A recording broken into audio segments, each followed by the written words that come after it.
அனைவருக்கும் வணக்கம். அடுத்து பார்த்தீங்கன்னா 94வது கொஸ்டின்.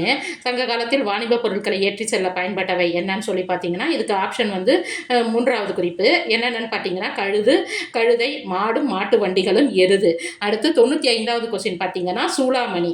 இதற்கு வந்து ஆன்சர் என்னன்னு பார்த்தீங்கன்னா 1 ABC மட்டும்.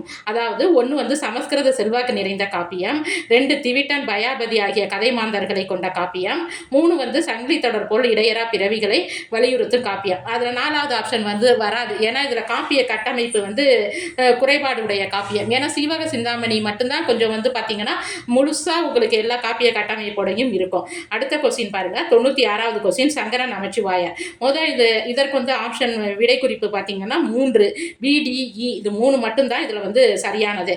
அதாவது கிபி 15ஆம் நூற்றாண்டின் பிற்பகுதியில் வாழ்ந்தவர்னு சொல்லியிருப்பாங்க. 15ஆம் நூற்றாண்டு வராது, 17ஆம் நூற்றாண்டு.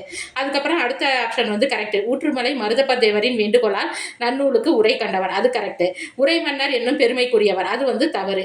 அடுத்து இவரது உரையை திருத்தியும் கூட்டியும் விளக்கியும் சிவஞான முனிவர் நன்னூலுக்கு உரை கண்டார், அது கரெக்ட். இவரது நன்னூல் மூலமும் முறையும் டாக்டர் உவே சாமிநாத ஐயரால் பதிப்பிக்கப்பட்டுள்ளது, அது கரெக்ட். அப்ப இதற்கான ஆப்ஷன் என்னன்னு பார்த்தீங்கன்னா BDE. அடுத்து மனைவி பூப்பின் அடுத்து 97வது கொஸ்டின். மனைவி பூப்பின் பரத்தியின் பிரிவோன் மனைவியை பிரிய பரான் எத்தனை நாட்கள் அப்படின்னு பார்த்தீங்கன்னா 12 நாட்கள். அதற்கு வந்து நூற்பா எப்படி வரும்னு சொல்லி பார்த்தீங்கன்னா, பூத்த காலை புனையிலை மனைவியை நீராடிய பின் 26 நாளும் கருவயிற்று உருவும் காலமாதலையும் பிரிய பெறான் பரத்தை பிரிவோன் அப்படின்னு சொல்லும். அப்ப 26 நாள் அப்படிங்கிறது பார்த்தீங்கன்னா 12 நாட்கள். அடுத்து அசைச்சீர் மாறாமல் இடம்பெற்ற பாடல் அடியினை தேர்க அப்படின்னு சொல்லி பார்க்கறது குன்றக்குறவன் சாயலர் மடமகள், அந்த இது வந்து வரும். அடுத்து பார்த்தீங்கன்னா தமிழில் உள்ளொட்டு உண்டு என்பவர் யாருன்னு பார்த்தீங்கன்னா முத்து சண்முகம். பெரிய புராணை சொல்லடைவு ஆங்கிலத்தில் செய்தவர் பார்த்தீங்கன்னா தாவே வீராசாமி 1966 செஞ்சிருப்பாரு. அடுத்து a comparative grammar of Dravidian or South Indian family languages என்ற கால்டுவெல்லின் முதல் பதிப்பு நூலில் ஒப்பிடப்பட்ட மொழிகள் எத்தனைன்னு பார்த்தீங்கன்னா 9 தான் அவர் வந்து சொல்லியிருப்பாரு. தமிழில் பெரிய மண்கலத்தை குறிக்கும் காங்கு என்னும் சொல் எம்மொழியில் வந்தது சீனம். அடுத்து செங்கலை கடனாக வாங்கி கொண்டு கற்களை கொடுத்தார் என ஒப்பிட அறிஞர்களால் புகழப்படும் கவிஞர் தாகூர்னு சொல்லியிருக்கிறேன். எனக்கு வந்து இந்த விடை குறிப்புகளில் வந்து எனக்கு தெரிஞ்சது போட்டிருக்கேன். சப்போஸ் உங்களுக்கு இதை தாண்டி வேற ஏதாவது ஐயப்பாடுகளோ இல்லை கரெக்ட் ப்ரூஃப் மூல நூல்கள் இருந்தீங்கனாலோ கரெக்ட் கமெண்ட் பாக்ஸில் போடுங்க.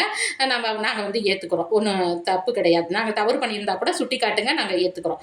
அடுத்து மொழியியலும் கவிதையியலும் என்னும் கட்டுரையை எழுதியவர் யாருன்னு பார்த்தீங்கன்னா 2வது விடை குறிப்பு ரோமன் யாக்கோபசன். கதை பின்னர் கதை கூறு இடைப்பொருள் ஆகிய கருத்து நிலைகளை திறனாய்வுன்னு சொல்லி பார்த்தீங்கன்னா அமைப்பியல் திறனாய்வு. அடுத்து கவிஞர் காமு ஷெரீப் தமது சிலப்பதிகார உரையை தொடராக வெளியிட்ட இதழ் எதுன்னு பார்த்தீங்கன்னா 1 செந்தமிழ் செல்வி.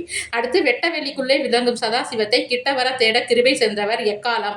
அதாவது இந்த எக்காலம் முடிகிறது பார்த்தீங்கன்னா மெஞ்ஞான புலம்பல்ல தான் வந்து பத்திரகிரியார் வந்து பாடியிருப்பாரு. ஆனால் இந்த பாடல் வரிகள் வந்து இந்த இடத்துல கொஞ்சம் வேற மாதிரி இருக்குது. இதில் வேற ஏதாச்சும் உங்களுக்கு கரெக்ஷன்ஸ் இருந்தாலும் எங்களுக்கு வந்து சொல்லுங்க. நன்றி, வணக்கம்.